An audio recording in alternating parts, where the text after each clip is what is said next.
어,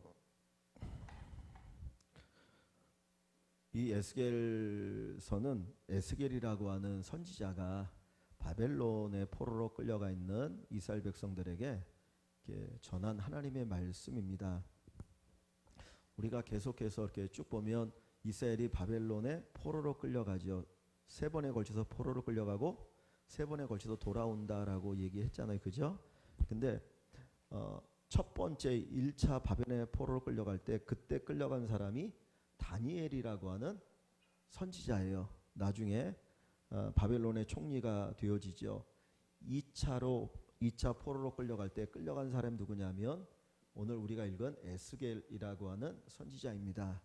이 에스겔은 하나님이 20살 때 불러서 한 55세 정도의 사역을 마쳤는데 25살쯤에 이 바벨론의 포로로 끌려가거든요. 그런데 다니엘은 나중에 왕궁학교에서 이제 공부를 하고 총리까지 되어지잖아요. 그러니까 그 바벨론의 높은 지위에서 살게 되는데 이 에스겔은 그발강가라고 하는 그발강이라고 하는 그 근처에서 생활합니다. 여기는 어떤 데냐면 노동하는 데요. 이렇게 채석장 같은 그러니까 똑같은 선지자인데 다니엘은 총리가 되어서 높은 고위직에 있으면서 어떤 하나님의 뜻을 전하는 역할을 한 반면에 에스겔이라고 하는 선지자는 포로로 끌려가서 그발강가에서 채석장에서 돌을 캐고 돌을 다듬는 일을 하면서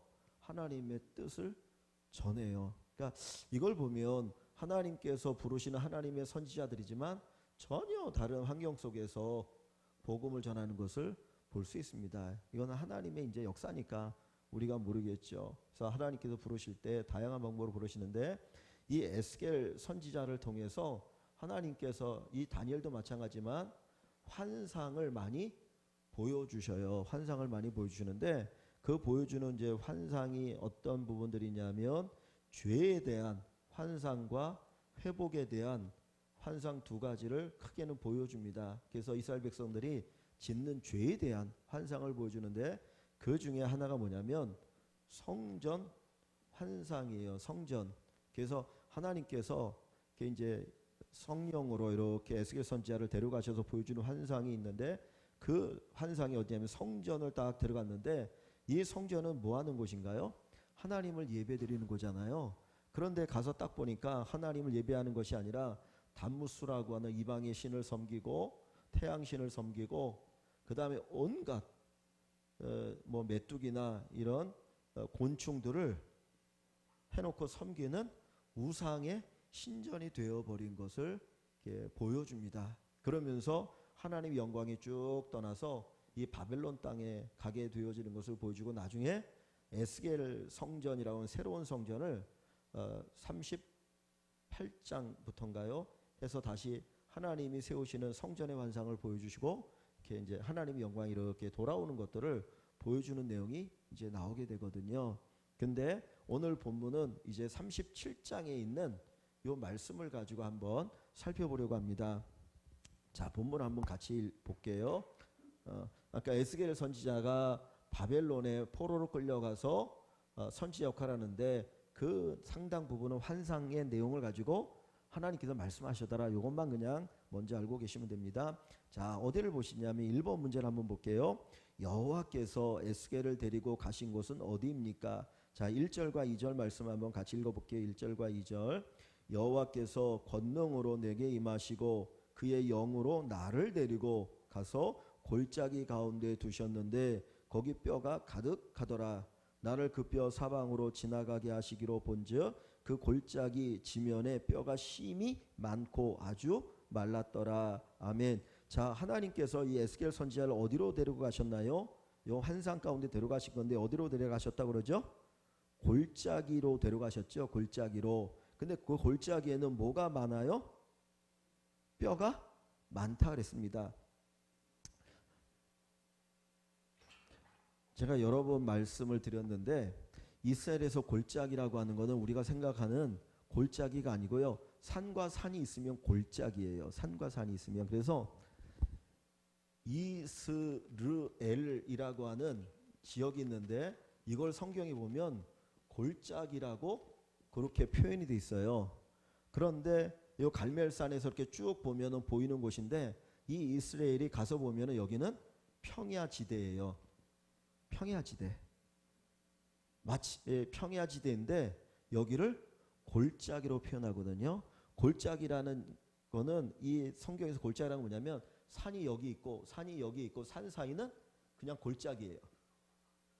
여기가 땅이 좁든 넓든 상관없이 산과 산 사이를 골짜기라고 얘기해요. 그러니까 산과 산 사이에 있으니까 골짜기고 가서 보니까 여기 아주 그냥 밭으로 쫙 있으니까 평야가 되어지는 거거든요. 그러니까 하나님께서 지금 에스겔 선지자를 데리고 골짜기로 가셨는데 그 골짜기에 뭐가 많아요? 뼈가 가득하더라고 얘기합니다. 뼈가 가득했다. 왜 뼈가 여기 가득했을까요? 지금 이 산과 산 사이 여기를 골짜기라고 하는데 여기에 뼈가 가득해요. 지금 사람이 죽으면 어떻게 됩니까? 묻어야 되잖아요. 이스라엘 사람들은 사람이 죽으면은 이렇게 산에 구멍을 파가지고 거기다 묻거든요. 우리처럼 땅에 묻는 게 아니라 거기다 묻는데 지금 이 여기에 뼈들이 그냥 가득 차 있는 거예요. 여기에 이유가 뭘까요? 장례를 안 치른 거잖아요. 그죠? 장례를 안 치른 거죠. 왜 장례를 안 치렀습니까? 전쟁에서 죽은 거예요. 전쟁에서 죽은 시체가 여기에 가득한 거예요. 전쟁에. 근데 여기 보시면은 뭐라고 말합니까? 그 뼈가 심이 많고 그 다음에 아주 말랐더라 그랬어요. 그러니까 죽은 지가 오래된 거죠. 죽은 지 오래되어진 거예요. 그러니까 전쟁에 패해가지고 군사들이 여기 빼곡하게 죽었는데 그게 오래돼가지고 뼈가 말랐고 이제 앙상하게 남은 뼈밖에 없는 그런 상태를 얘기합니다. 이걸 보면 과거의 역사가 어떤 걸 알 수 있습니까? 비극적이라는 거잖아요. 그죠? 전쟁에 패할 수밖에 없었던 비극적인 과거 역사를 보여주는 거죠. 그죠? 야, 나라가 약하니까 전쟁에 패해서 수많은 사람들이 여기 죽었구나 하는 걸 생각할 수 있죠. 또 하나는 뭡니까? 지금 현재로 생각해 보면 이 죽은 뼈들에게는 희망이 있나요? 없나요? 희망이 아무것도 없잖아요. 그죠? 이미 생명이 있어야지 희망이 있는 거지. 생명이 없으니까 그것도 말라 죽었으니까 희망이 없고 오직 절망의 상태라고 하는 것을 이렇게 보여줍니다. 그러니까 아무런 희망이 없어요. 오직 절망적이고요. 살 수 있는 가능성이 전혀 없는 것이 바로 이 골짜기의 마른 뼈예요. 그러니까 이거 하나님께서 예수를 선지자에 보여준 거는 어떤 걸 보여주냐? 절망의 상태를 보여주는 것입니다. 현실이 절망적이다. 어떤 희망도 없다라고 하는 것을 보여주고 있는 거죠. 자, 그리고 나서 2번 한번 볼게요. 그러면 2번에 보시면 뭐라고 말하냐면 이번에 여호와께서 에스겔에게 물으신 건 뭡니까? 이런 절망적인 상태를 딱 보여주시고 나서 하나님이 에스겔에게 뭐라고 물으셔요? 3번을 같이 읽어봅니다. 3절. 그가 내게 이르시되 인자야 이 뼈들이 능히 살 수 있겠느냐? 지금 하나님께서 에스겔 선지자에게 물어보는 건 뭐예요? 뼈들이 살 수 있겠느냐는 거예요. 뼈들이 살 수 있겠느냐? 뼈들이 살 수 있나요? 없나요? 살 수 없잖아요. 사람의 모든 형태가 있고 살도 있고 죽은 지 얼마 안 됐으면 혹시라도 살 수 있는 가망이 있지 않을까라는 생각이 들지만은 이거는 말라버린 뼈거든요. 아무것도 없고 살점만 하나도 없고 뼈만 남아 있는데 이 뼈들이 어떻게 살겠습니까? 그런데 하나님은 이 뼈들이 능히 살 수 있겠느냐라고 물으시는 거예요. 절망적인데 전혀 절망인데 그랬더니 에스겔 선지자가 뭐라고 대답합니까? 다시 3절 뒷부분에 보기를 내가 대답하되 주 여호와여 주께서 아시나이다 그랬어요. 주 여호와여 주께서 아시나이다. 뭔 말일까요? 주께서 아시나이다 라고 하는 말은 뭡니까?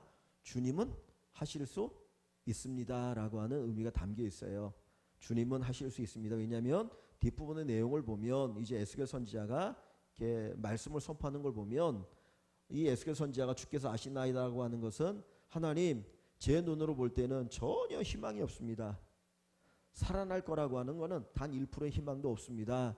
그런데 하나님이 살리고자 하면 살 수 있습니다 라고 하는 것이 요 3절의 말씀이에요. 그러니까 우리가 살아가는 삶의 환경은 절망적일 때가 많아요. 아주 절망적입니다. 그런데 그 절망에서 희망을 줄 수 있는 건 누구신가요? 하나님이셔요. 가끔 우리에게 하나님 물으시는 거예요. 그래서 요한복음 5장에 보면 예수님께서 예루살렘에 올라가셔 베데스다 연못에 가셔요. 거기 수많은 병자들이 있습니다. 근데 우리가 지난번에 요한복음 볼 때 기억나셨나 모르겠네요. 베데스다 연못에 있는데 거기 38년 된 병자가 있잖아요. 38년 동안 이 사람은 걷지도 못하고 병들어 누워 있었거든요. 몸이 너무너무 불편해서 자기 힘으로 거기 제대로 내려갈 수 없는. 그런데 예수님이 거기 가서 뭐라고 말합니까? 네가 낫고자 하느냐 물어보잖아요. 내가 낫고자 하느냐. 38년 됐으면 가망이 없어요. 그러니까 사실 그 희망조차도 가질 수 없거든요. 근데 주님은 먼저 물어보십니다. 네가 낫고자 하느냐. 오늘 본문도 마찬가지예요. 뼈들이 능히 살겠느냐. 하나님의 역사는 먼저 우리에게 이거 물어보시는 거예요. 절망적인 상태에서 아무것도 우리 스스로 할 수 없는데 그럼에도 불구하고 주님이 때로 물으십니다. 왜 그러셔요? 하나님이 이 절망적인 상황에서 하나님이 하시기 원하시기 때문에, 하나님이 하실 거기 때문에. 사람이 할 수 있는 건 없어요. 사람이 할 수 있는 건 없어요. 하나님이 하십니다.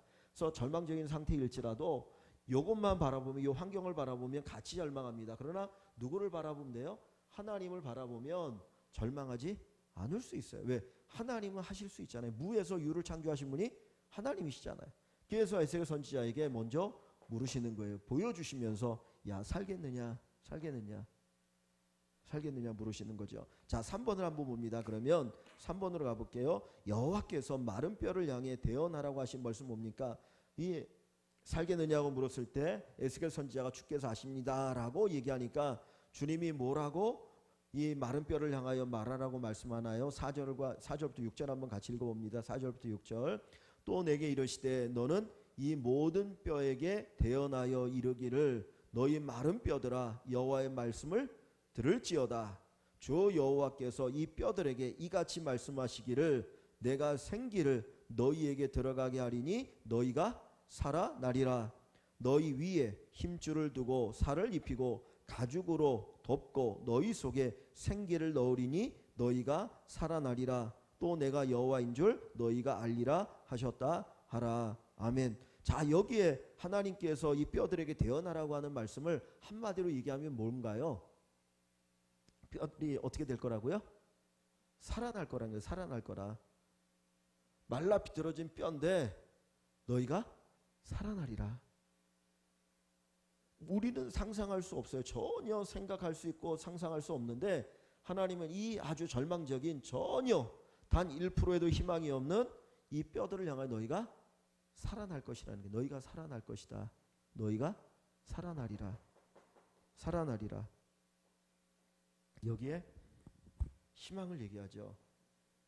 단순한 희망은 아니지만 하나님이 하신다라고 하는 희망을 얘기하시는데 다시 한번 조금 더 살펴볼게요. 다시 4절부터 봅니다. 4절 중간에 보면 이 모든 뼈에게 대언하여 이르기를 너희는 너희 마른 뼈들아 여호와의 말씀을 들을지어다. 뼈가 말씀을 들을 수 있나요? 없나요?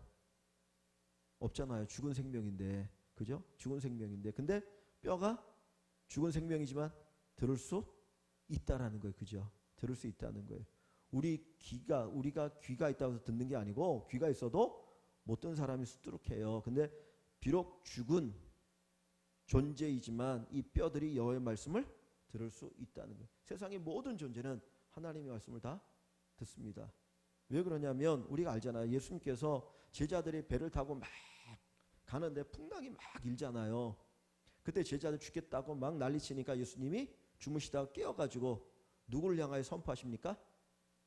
바다를 향하여 명령하죠. 바다야 잔잔하라. 그러니까 바다가 잔잔하죠. 그 얘기는 뭐예요? 바다가 하나님 명령을 듣는 거예요. 그죠? 그러니까 이 땅에 있는 모든 피조물은 하나님의 말씀을 들을 수 있어요. 비록 죽은 뼈이지만, 그러니까 뼈를 향해서 말씀하는 거예요. 들어라. 들어야 삽니다. 그죠? 말씀을 들을지어다. 하나님 말씀을 들어야 살아요. 그죠? 여호와의 말씀을 들을지어다 그랬으니까 들어야 사는 거 전제되어 있어요. 들어야 살아요. 자, 그러면서 뭐라고 말합니까? 6절에 5절에 주 여호와께서 이 뼈들에게 이같이 말씀하시기 뭐라고 말씀하냐면 내가 생기를 너희에게 들어가게 하니 너희가 살아나리라. 뭐가 들어가야지 산다는 거예요? 생기죠. 생기. 생기가 들어가야 살아. 이 생기가 영이에요. 영. 생기란 말이 루하으라고 하는 말인데 영이거든. 영. 이 영이 떠나면 사람은 죽는 거예요. 그죠? 사람이 죽는 얘기는 뭐냐면 육체가 닿을 때 영이 쏙 빠져나가는 거예요. 영이 쑥 빠져나가서 이제 하나님 앞으로 가잖아요. 그러니까 다시 이 생기가 어디에 있었던 생기인데 돌아옵니다. 그래서 생기가 너희에게 들어가게 하리니 너희가 살아나리라. 우리가 잘 아는 것처럼 예수님 하나님께서 인간을 창조하실 때 흙으로 인간을 만들어 놓으시고 육체를 만들어 놓으시고 생기를 집어넣으시니까 살아게 되잖아요. 그죠? 그러니까 생기가 중요한 거죠. 그죠? 자 보세요. 그럼 생기가 들어가서 너희가 살게 하리라. 그런데 뼈만 가지고는 생기가 들어갈 수 없잖아요. 그러니까 어떻게 하셔요? 다시 6절을 보세요. 6절에 보면 너희 위에 그 뼈 위에 뭐를 두어요? 힘줄을 두고 그리고 또 살을 입히고 가죽으로 덮고 너희 속에 생기를 넣으리니. 그렇게 육체를 만들어 놓으시고 거기에다 생기를 넣을 것인데 생기를 넣으리니 어떻게 됩니까? 너희가 살아나리라. 죽은 마른 뼈가 따닥따닥 붙고 힘줄이 돋고 살이 붙고 가죽이 덮이고 거기에 생기가 들어가니까 살아나게 되어져요.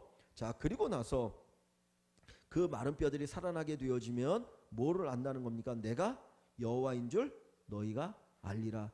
자 제일 중요한 게 이거예요. 하나님께서 왜 이 마른 뼈를 살리시나요? 이 죽어버린 마른 뼈를 살리시는 가장 궁극적인 이유가 뭐예요? 여기 아까 6절 끝부분에 내가 여호와인 줄 너희가 알리라. 하나님이 이 마른 뼈를 살리시는 이유는 하나님을 알게 하는 데 목적이 있는 거죠. 그죠? 그러니까 인간이 인간됨은 하나님을 아는 데 있는 거예요. 사람이 사람답게 살 수 있는 건 하나님을 알아야, 하나님을 알고 하나님을 섬겨야 사람이 사람다운 것이지, 하나님을 하나님으로 알지 못하면 그건 사람다움이 아닌 거예요. 가장 근본적인. 하나님이 우리에게 이 어마어마한 기적을 일으키신 이유가 어디 있느냐? 그 기적을 경험해서 그 기적을 통해서 누구를 아는 거예요?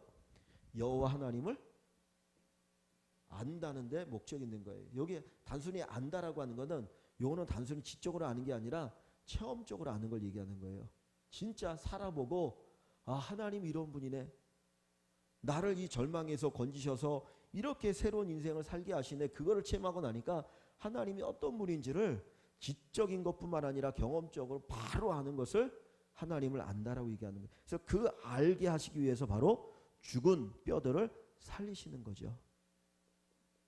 이게 어마어마한 하나님의 역사이고 축복인 것이죠. 자, 이렇게 이 엘리스겔 선지자가 대언을 합니다.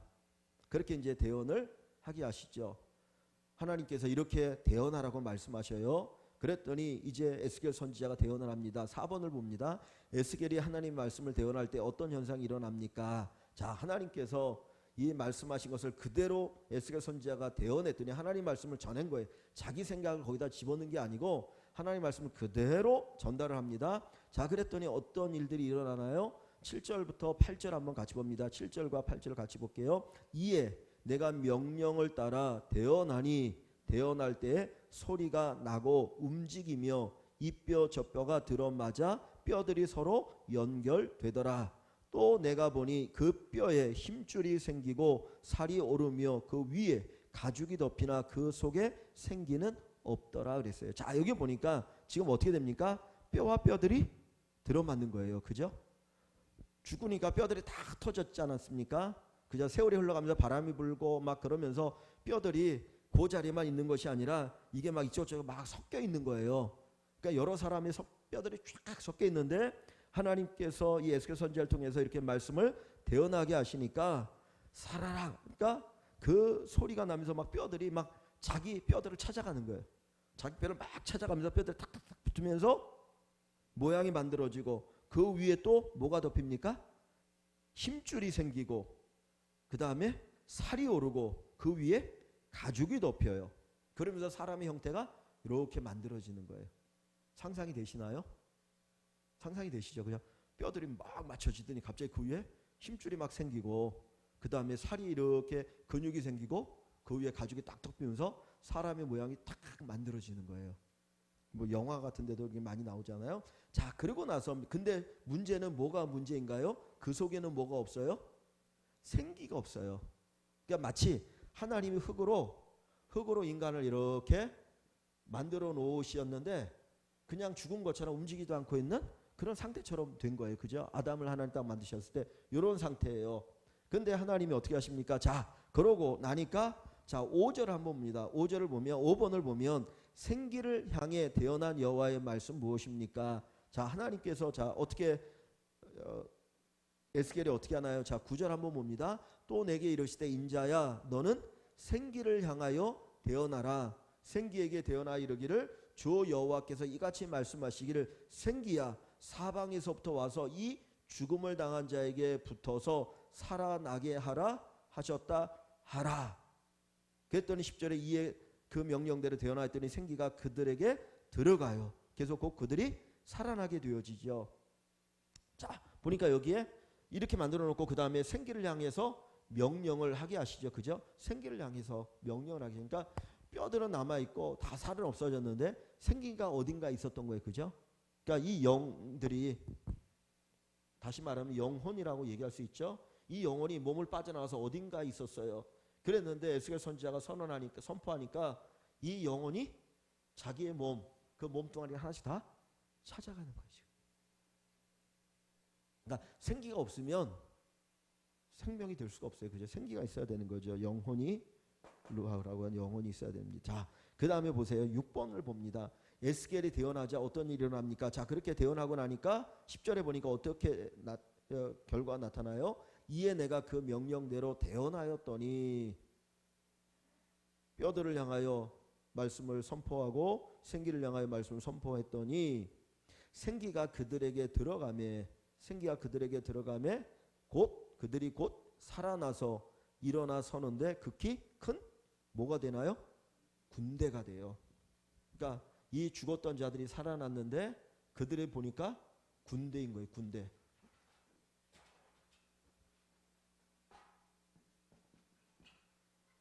그러니까 한쪽의 암시가 뭡니까? 아, 이 죽은 사람들이 모였다는 걸 한쪽으로 암시해 주는 거예요. 군인들이었구나. 전쟁에서 그냥 다 몰살당한 군인이었구나. 그죠? 그걸 보여주는 거예요. 그걸 보여줍니다. 그러니까 하나님이 없이 싸우니까 결국은 패한 거거든요. 하나님 없이 싸워서 패해서 죽은 건데 이들 하나님 살리셔서 다시 뭘 만드셔요? 그들을 군대를 만드셔요. 근데 군대를 만드시는 거는 우리가 생각해 보냐면 하나님의 군대를 만드는 거죠. 하나님의 군대. 하나님을 위해서 싸울 수 있는 하나님의 군대를 만드시는 겁니다. 그래서 우리가 출애굽기에 보면 이스라엘 백성들이 애굽에서 출애굽할 때 그들을 가리켜 하나님의 군대라 그래요. 하나님의 군대라. 이스라엘을 하나님을 위해서 싸우는 존재죠. 악에 대해서 하나님을 위해 싸우는 존재가 악에 대해서 하나님의 군대 살아나서 큰 군대가 됩니다. 그러니까 이 말은 뭡니까? 힘 있는 존재가 되는 거죠. 그죠? 전에는 힘이 없어서 패해서 죽을 수밖에 없었지만 하나님이 다시 살려서 일으키신 군대는 진짜 힘이 있는 강한 군대가 되는 거예요. 강한 군대가 되는 거예요. 하나님이 세우신 군대는 강한 군대가 되어집니다. 자, 그래서 그 뒤를 보면 자 7번을 한번 볼게요. 7번에 보면 하나님은 골짜기의 마른 뼈는 무엇이라고 하십니까? 자, 요 환상을 보여주셨어요. 에스겔 선지자에게 이 환상을 서문을 할 때 그런 환상을 보여주셨는데 자, 그리고 나서 그 환상이 어떤 것인가 보세요. 11절 한번 봅니다. 11절에 보면 또 내게 이르시되 다시 에스겔 선지자에게 하나님 말씀하시는 거예요. 인자야, 에스겔을 부를 때 인자야라고 불러요. 이 뼈들은 자, 이 뼈들은 뭐라고 얘기합니까? 이스라엘 온 족속이라. 지금 이 뼈가 뭐를 상징하는 거라고요?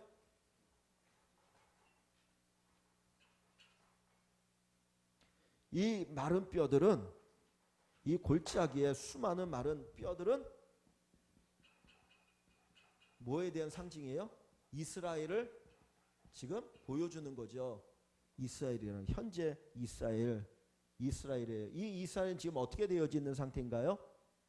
바벨론에 지금 포로로 끌려가 있는 상태죠. 그죠? 바벨론의 포로로 끌려가서 여기 노동하고 있잖아요. 채석장에서 돌을 깨면서.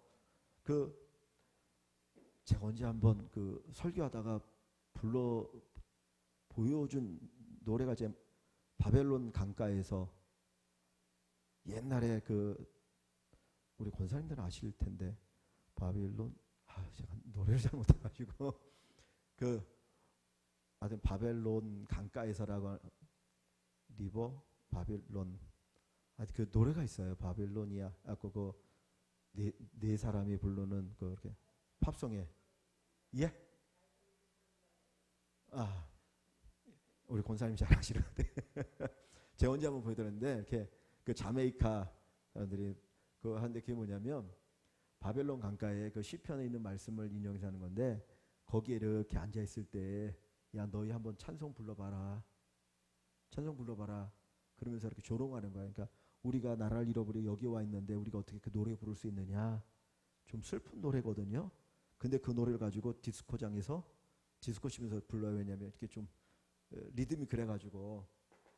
그러니까 여기에서 정말 뭐 채석장 같은 데서 고통하며 살아가는 수많은 이 포로들의 삶을 살고 있거든요.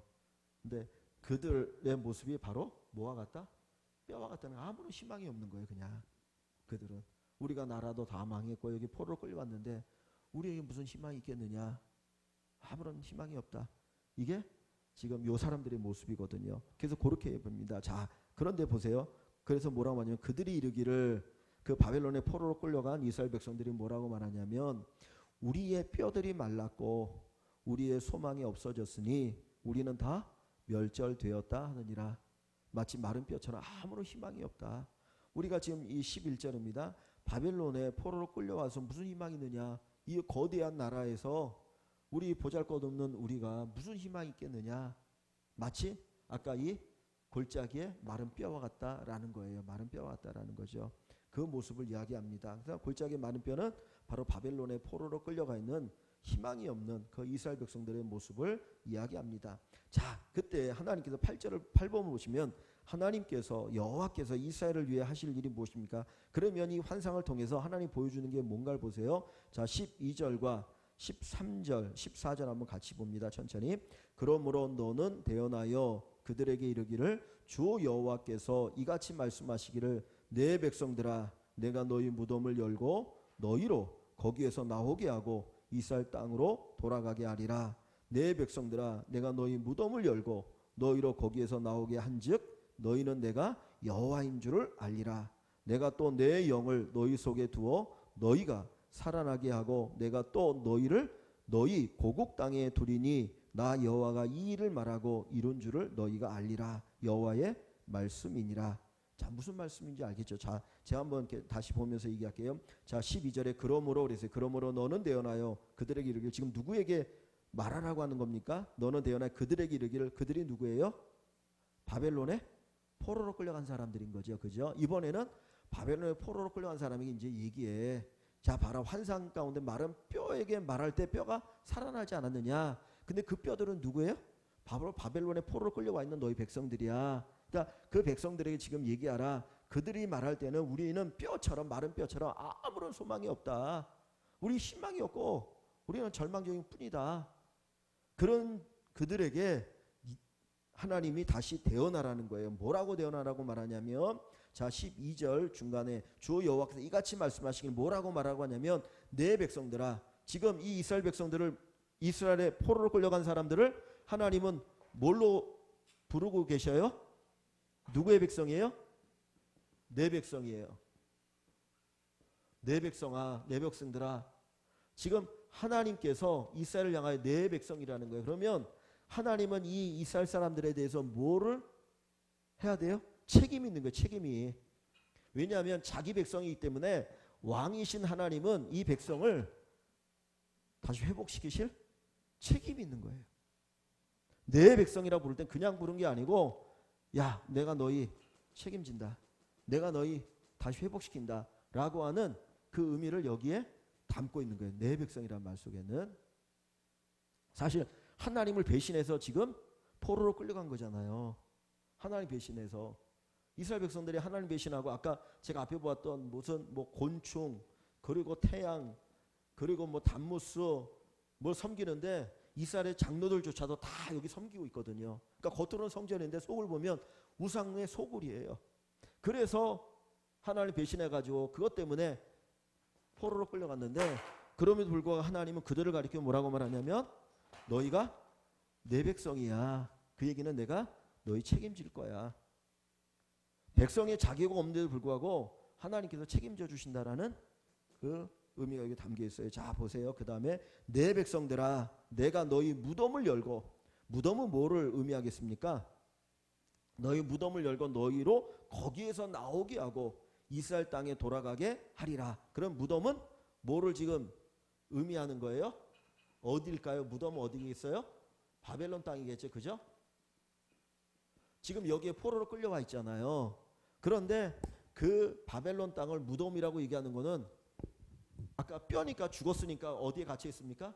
무덤에 들어있는 거잖아요. 그러니까 아무런 소망이 없는 마치 죽은 자 같은 이들을 이 이스라엘 백성의 희망이 없이 마치 무덤에 묻혀 있는 것처럼 아무런 희망이 없이 살아가고 있는 그들을 무덤에서 끄집어내서 이스라엘 땅으로 돌아가게 할 것이다. 이 말 속에는 무슨 의미가 담겨 있습니까? 부활의 의미가 담겨 있지 않나요? 그죠? 무덤에 있는 건 죽은 거잖아요. 죽은 존재를 이스라엘 땅으로 돌아가게 하는 건 그들을 살려서 돌아가게 하는 거잖아요. 그러니까 부활이 부활. 마치 그것이 부활 같은 거예요. 부활 같은. 하나님이 살리셔서 그들을 살리셔서 무덤을 열고 너희로 거기에서 나오게 하고 이스라엘 땅으로 돌아가게 하리라. 무덤 같은 그 바벨론에서 내가 너희를 구출해서 이 이스라엘 땅 가나안 그쪽으로 돌아가게 할 것이다. 또 13절에 다시 또 얘기합니다. 내 백성들아 내가 너희 무덤을 열고 두 번을 반복해 말하는 거예요. 너희로 거기에서 나오게 한즉 이제는 너희가 내가 여호와인 줄 알리라. 아까 앞부분에 똑같은 말씀하시죠. 내가 너희를 구원하면 너희가 진짜 우리가 섬기는 그 분이 여호와 하나님이구나 참신이구나 그것들을 알게 되리라. 그것을 위해서 하나님 구원하시는 것이죠. 자 14절을 봅니다. 내가 또 내 영을 너희 속에 두어 내 영 하나님의 영이죠. 성령이죠. 성령을 너희 속에 두어 너희가 살아나게 하고 그러니까 죽은 존재 같은 이스라엘을 살리는 건 누구예요? 하나님의 영 성령이신 거예요. 그러니까 우리가 성령으로 다시 사는 거죠. 그죠? 성령으로 다시 사는 거 아닙니까? 우리가 어떻게 항상 기뻐하고 항상 기도하고 항상 감사할 수 있어요. 그거는 안 돼요. 우리 힘으로는. 어떻게 그럴 수 있습니까? 할 수 없잖아요. 근데 어떻게 성령으로 우리가 지난주에 보았던 것처럼 주일날 말씀과 그 전주에 보았던 것처럼 성령의 역사예요. 그래서 내 영을 성령을 너희 속에 두어 너희가 살아나게 하고 내가 또 너희를 너희 고국 땅에 두리니 포로에서 귀환하게 하신다는 거죠. 여호와가 이 일을 말하고 이렇게 예언을 하고 예언한 그 말씀을 이룬 줄을 너희가 알리라. 그러니까 하나님의 말씀이 반드시 이루어진다는 거예요. 그래서 여호와의 말씀이니라. 그러니까 하나님이 말씀하신 것을 그대로 이루시기 위해서 하나님께서 그 약속을 반드시 지키신다. 그러니까 지금 이 에스겔서를 읽는 이 사람들은 바벨론의 포로로 끌려가 있는 사람들, 아무런 희망이 없이 하루하루 곤욕 가운데 살아가는, 여기서 이러다 우리 인생 끝나는 거구나 그랬던 사람들인데 그들에게 하나님의 말씀을 통해서 희망을 주시고 이루어 가시는 거예요. 그러니까 진짜 인간에게서 가장 큰 희망은 뭔가요?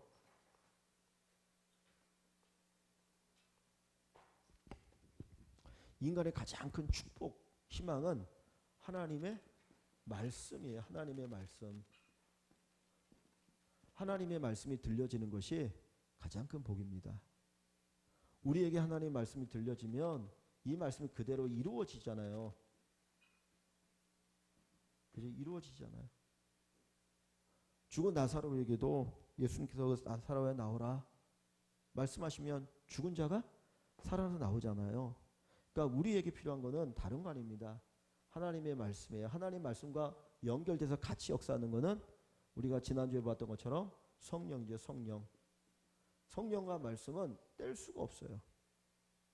말씀이 있는 곳에 성령이 역사하고 성령이 역사하는 곳에 말씀이 함께 역사하지 이 두 개가 따로 떨어져 있지 않아요. 그러니까 우리의 가장 큰 복은 하나님 말씀이 들리는 거예요. 들리는 거. 내 귀에 말씀이 들리는 거. 말씀이 안 들리는 사람, 그래서 성경에 뭐라고 얘기합니까? 하나님 말씀을 욕으로 여기는 사람이 있어요. 그죠? 그러면 그 사람들은 망하는 거예요. 그러니까 에레미야 선지자가 말씀을 전할 때 그 말씀이 인간에게 있어서 달콤한 말씀이 아니거든요. 책망하기도 하고, 야 바벨론에 너네가 항복해라. 그러니까 저놈 저 무슨 소리 하는 거야. 그리고는 그 얘기가 듣기 싫어가지고 죽이려고 하잖아요. 옥에 가두기도 하고 큰 구덩이에다가 에레미야를 던져서 죽이기도 하고, 말씀을 줬더니 그 말씀을 가져다가 왕이 이렇게 읽으면 일로 가져와. 그럼 그걸 불태워서 살라버리고 결국 망하는 거거든요. 그러니까 하나님 말씀이 있는 곳에 성령의 역사 있고 거기에 사는 역사가 있는 겁니다. 그래서 맨 마지막에 하나님의 말씀을 삼아야 되는 이유가 무엇입니까? 오늘 보십시오. 말씀이잖아요. 되어나라 되어나라 되어나라. 하나님의 말씀이에요. 하나님의 입에서 나오는 말씀, 사람의 얘기가 아니고, 사람의 말이 아니고. 진짜 교회 안에서 하나님의 말씀이 전해지고 선포되는 것이 중요합니다.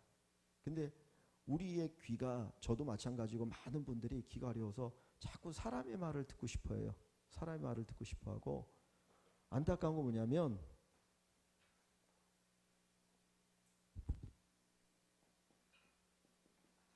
종교나 심리학이나 같다고 생각하는 거예요. 기독 종교란 말. 우리가 예수를 믿는 건 단순히 마음이 편해지고 예수 믿는 거 아니잖아요. 예수를 믿으니까 마음이 편해지는 거지.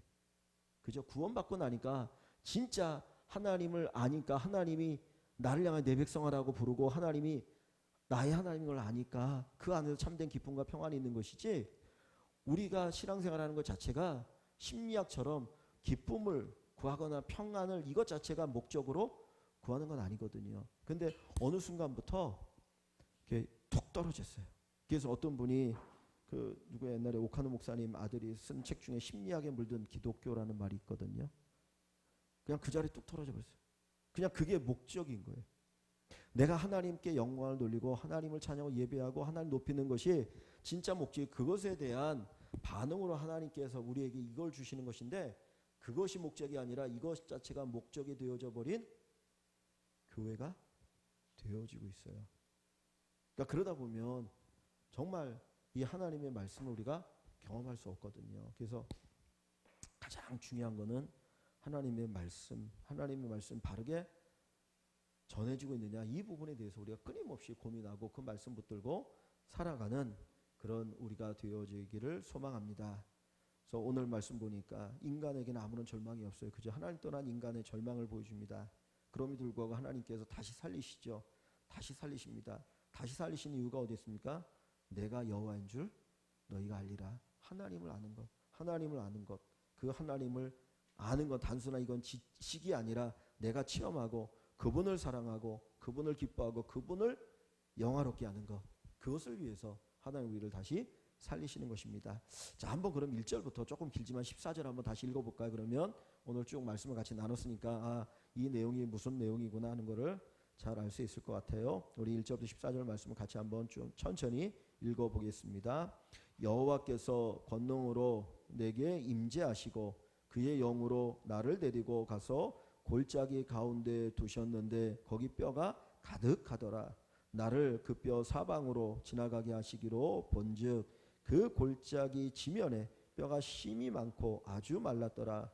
그가 내게 이르시되 인자야 이 뼈들이 능히 살 수 있겠느냐 하시기로 내가 대답하되 주 여호와여 주께서 아시나이다. 또 내게 이르시되 너는 이 모든 뼈에게 대언하여 이르기를 너희 마른 뼈들아 여호와의 말씀을 들을지어다. 주 여호와께서 이 뼈들에게 이같이 말씀하시기를 내가 생기를 너희에게 들어가게 하리니 너희가 살아나리라.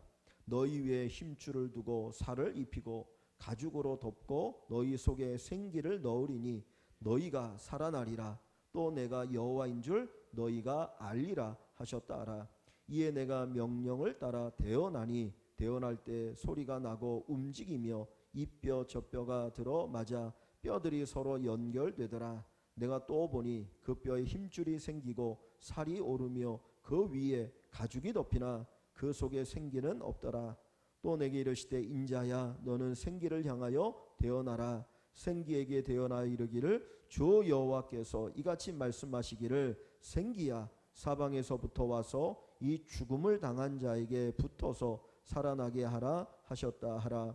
이에 내가 그 명령대로 대언하였더니 생기가 그들에게 들어가매 그들이 곧 살아나서 일어나 서는데 극히 큰 군대더라. 또 내게 이르시되 인자야 이 뼈들은 이스라엘 온 족속이라.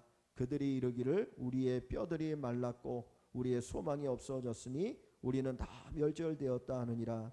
그러므로 너는 대언하여 그들에게 이르기를 주 여호와께서 이같이 말씀하시기를 내 백성들아 내가 너희 무덤을 열고 너희로 거기에서 나오게 하고 이스라엘 땅으로 들어가게 하리라. 내 백성들아 내가 너희 무덤을 열고 너희로 거기에서 나오게 한즉 너희는 내가 여호와인 줄 알리라. 내가 또 내 영을 너희 속에 두어 너희가 살아나게 하고 내가 또 너희를 너희 고국 땅에 두리니 나 여호와가 이 일을 말하고 이룬 줄을 너희가 알리라. 여호와의 말씀이니라. 아멘. 우리 잠시